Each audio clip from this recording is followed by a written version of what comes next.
तो हेलो दोस्तों, कैसे हैं आप सब? उम्मीद करता हूँ स्वस्थ और मस्त होंगे। तो चलिए आज आप लोगों के लिए फिर से एक नई कहानी लेके आया हूँ।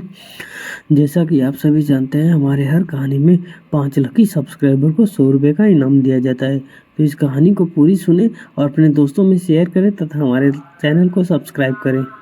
दोस्तों, मेरा नाम राहुल है। मैं बनारस शहर का रहने वाला हूँ। मैं कॉलेज की छुट्टी के बाद बहुत दिन के बाद घर आया था। तो घर आने के बाद एक दिन मेरे एक दोस्त ने मुझे घाट पर बुलाया। बनारस के घाटों पर हर साल हजारों टूरिस्ट आते हैं और उन्हें देखना मेरे लिए कोई नई बात नहीं थी। मैं घाट के बाहर अपनी बाइक पार्क करके जा रहा था, तभी मेरे पास से एक बला की खूबसूरत अंग्रेजन गुजरी। दोस्तों, ऐसा बदन देख के मैं हिलसा गया। मैं अपना होश संभालते हुए चल ही रहा था कि तभी उसने मुझे आवाज दी। मेरी तो जैसे जान ही अटक गई, लेकिन हिचकिचाते हुए मैं उसके पास गया। अंग्रेजी मुझे बचपन से अच्छे से आती है, इसलिए मुझे उससे बात करने में कोई दिक्कत नहीं होनी थी। मैं उसके पास गया तो वह घाट के बाहर ही खड़े होकर घाट कहाँ है ये पूछ रही थी। अब इसको किस्मत नहीं तो और क्या कहा जाए। मैंने भी मौके का फायदा उठाते हुए उसको कहा, आप मेरे साथ चल सकती हैं, मैं भी वहीं जा रहा हूँ। दोस्तों, मैं तो इतनी बात करके ही खुश था, लेकिन ऊपर वाला कभी कभी कुछ और ही चाहता है। अंग्रेजन को साथ लेकर घाट पर आया और मैं अपने दोस्त से मिला। हम बैठ के बातें करने लगे और चाय पीने लगे। तभी मेरे दोस्त के पापा का फोन आया। उसने मुझे कहा मुझे कुछ काम है, करके मैं 10 मिनट में वापस आ जाऊंगा। उसका घर पास ही था। मैं वहीं इंतजार कर रहा था और चाय की दुकान के पास बैठ के चाय पी रहा था। तभी वह लड़की वहां चाय पीने आई। उसने मेरी तरफ देखा तो स्माइल किया। जवाब में मैं भी मुस्कुरा दिया। उसने चाय ली और मेरे बाजू में आकर बैठ गई। दोस्तों, एक तो उसकी खूबसूरती, ऊपर से उसका परफ्यूम और सुबह सुबह घाट का वो दृश्य मुझे मदहोश कर रहा था। वह मुझसे मेरे बारे में पूछने लगी तो मैंने उसे अपना नाम वगैरह बताया। उसने अपना नाम ऐना बताया। फिर वह मुझसे बनारस के बारे में पूछने लगी। बातों बातों में पता चला कि वह कल ही लंदन से यहाँ घूमने आई है और अभी 10 दिन यहाँ रुकेगी। ऐसे ही बात करते करते हमारी दोस्ती हो गई। चूंकि मैं बचपन से ही बनारस में पला बड़ा हूं तो मुझे बनारस की जगहों और गलियों के बारे में बहुत अच्छे से पता है। बनारस के बारे में मेरा ज्ञान देखकर उसने मुझे बनारस घुमाने और दिखाने का आग्रह किया। मेरी भी छुट्टी अभी कुछ दिन और चलने वाली थी तो मैंने भी सोचा कि उसके साथ समय बिताने को मिलेगा। इससे बढ़िया और क्या ही होगा। तो कुछ देर सोचकर मैंने हाँ कर दी। इसी दौरान मुझे अपने दोस्त का ख्याल आया जो 10 मिनट में आने वाला था लेकिन आया नहीं। बात करने पर पता चला कि वह काम की वजह से नहीं आएगा। फोन रखने के बाद मैंने ऐना को उसके होटल छोड़ा और उसका व्हाट्सएप नंबर लेकर घर आ गया। अगले ही दिन सुबह 8 बजे उसका कॉल आया। मैं तैयार हुआ और बाइक उठा के निकल पड़ा। उसे होटल से रिसीव किया और हम सारनाथ की तरफ निकल गए। यूं तो सुबह हर जगह रोड खाली होती है, लेकिन सावन का समय था।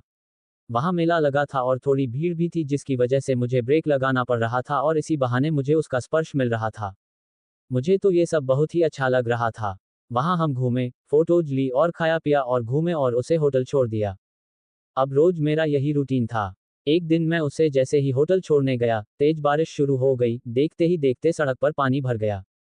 ऐना ने मुझे वहीं रुकने की सलाह दी और मेरे पास और कोई रास्ता भी नहीं था तो मैंने घर पर फोन कर दिया कि मैं अब सुबह ही आ पाऊंगा। हम होटल के रूम में गए। बारिश तेज हो रही थी और उसने चाय मंगाई। बारिश का मजा लेते हुए हमने चाय पी और फोटोज देखी। हम फोटोज देख रहे थे और मैं उसे उस जगह के बारे में बता रहा था जिसे सुन के उसे काफी मजा आ रहा था। तभी गेट नॉक हुआ और वेटर 2 बियर की बोतल लेकर आ गया, जिसे देखकर मैं पीने से मना करने लगा। लेकिन काफी जोर देने के बाद मैंने पीने के लिए हाँ कर दी। मैंने सोचा एक बोतल से क्या ही होगा। हमने एक एक बोतल पी। उसे नशा होने लगा और वह हंसने लगी और फिर उसकी अंग्रेजी मेरी समझ से बाहर होने लगी। उसने टीवी ऑन किया और मुझसे इंडियन सॉन्ग लगाने को कहा। फिर वह झूमती झूमती मेरे पास आए और मुझसे डांस करने के लिए कहने लगी। पहले तो मुझे थोड़ी घबराहट हो रही थी, लेकिन फिर मुझे भी थोड़ा सुरूर चढ़ने लगा तो मैं भी उसके साथ डांस करने लगा। डांस करते करते वह कपड़े उतारने लगी। मेरी फटने लगी और जैसे जैसे वो कपड़े उतार रही थी मैं उसका बदन देख के मदहोश होता जा रहा था। अब वह बस ब्रा पैंटी में रह गई और मेरे भी कपड़े उतारने लगी। उसने मुझे बगल में पड़े बेड पर धकेल दिया, जिसके कारण मैं बैठ गया।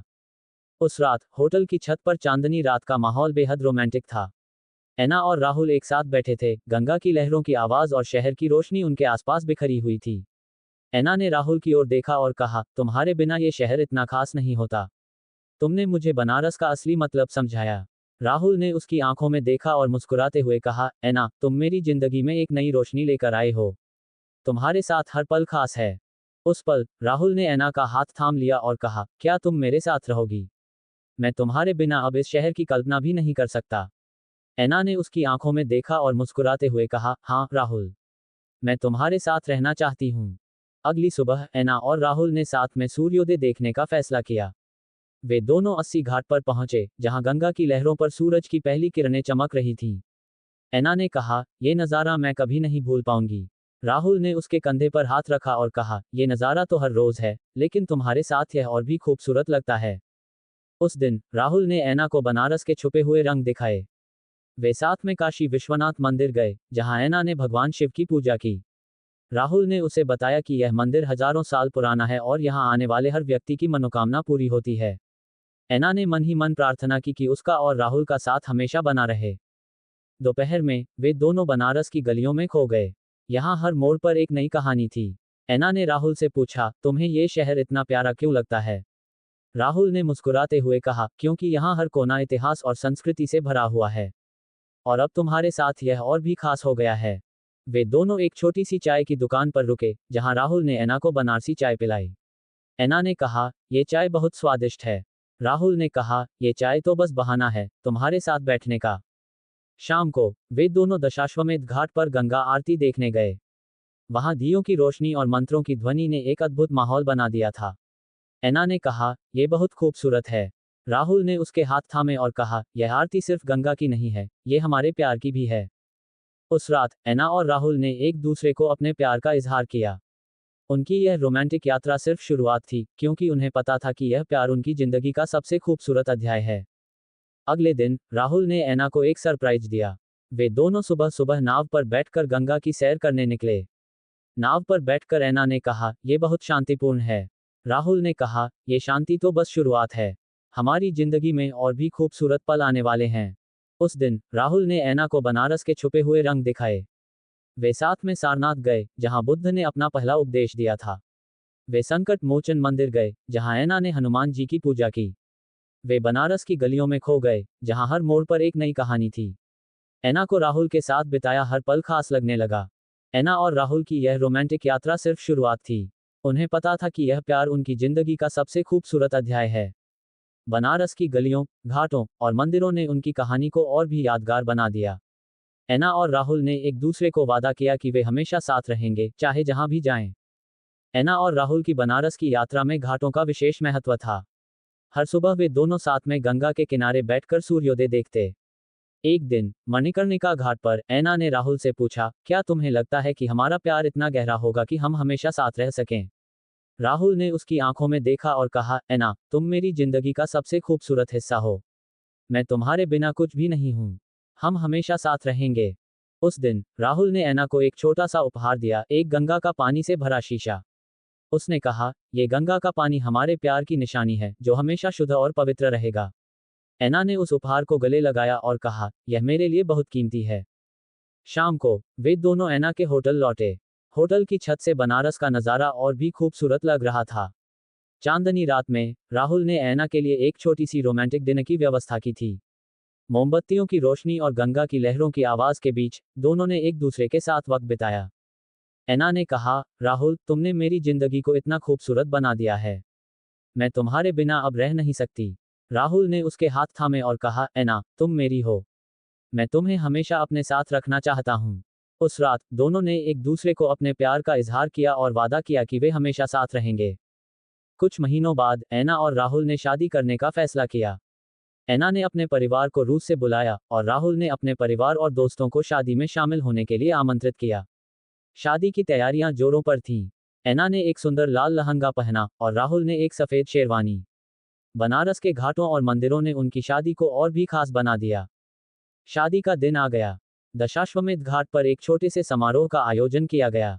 गंगा की लहरों की आवाज और मंत्रों की ध्वनि के बीच ऐना और राहुल ने 7 फेरे लिए। उनकी शादी में बनारस की संस्कृति और रूस की परंपराओं का मेल था। ऐना ने राहुल के गले में वरमाला डाली और राहुल ने ऐना के हाथ में सिंदूर भरा। शादी के बाद ऐना और राहुल ने बनारस में ही अपना नया घर बनाया। ऐना ने बनारस की संस्कृति को अपनाया और राहुल ने ऐना को अपनी दुनिया का हिस्सा बना लिया। वे दोनों साथ में गंगा के किनारे घूमते, मंदिरों में पूजा करते और बनारस की गलियों में खो जाते। कुछ सालों बाद उनके परिवार में एक नन्हा मेहमान आया, एक बच्ची, जिसका नाम उन्होंने गंगा रखा। गंगा उनके प्यार की निशानी थी, जो उनकी जिंदगी को और भी खूबसूरत बना रही थी। एना और राहुल की कहानी बनारस की गलियों, घाटों और मंदिरों से शुरू हुई थी, और अब वे एक खुशहाल परिवार के रूप में साथ थे। उनका प्यार गंगा की तरह शुद्ध और पवित्र था, जो हमेशा बहता रहेगा। बनारस ने उन्हें एक दूसरे से मिलाया, और उनका प्यार उन्हें हमेशा के लिए जोड़ दिया। अगर आप ऐसे ही और स्टोरी सुनना चाहते हैं तो हमारे चैनल को सब्सक्राइब जरूर करें।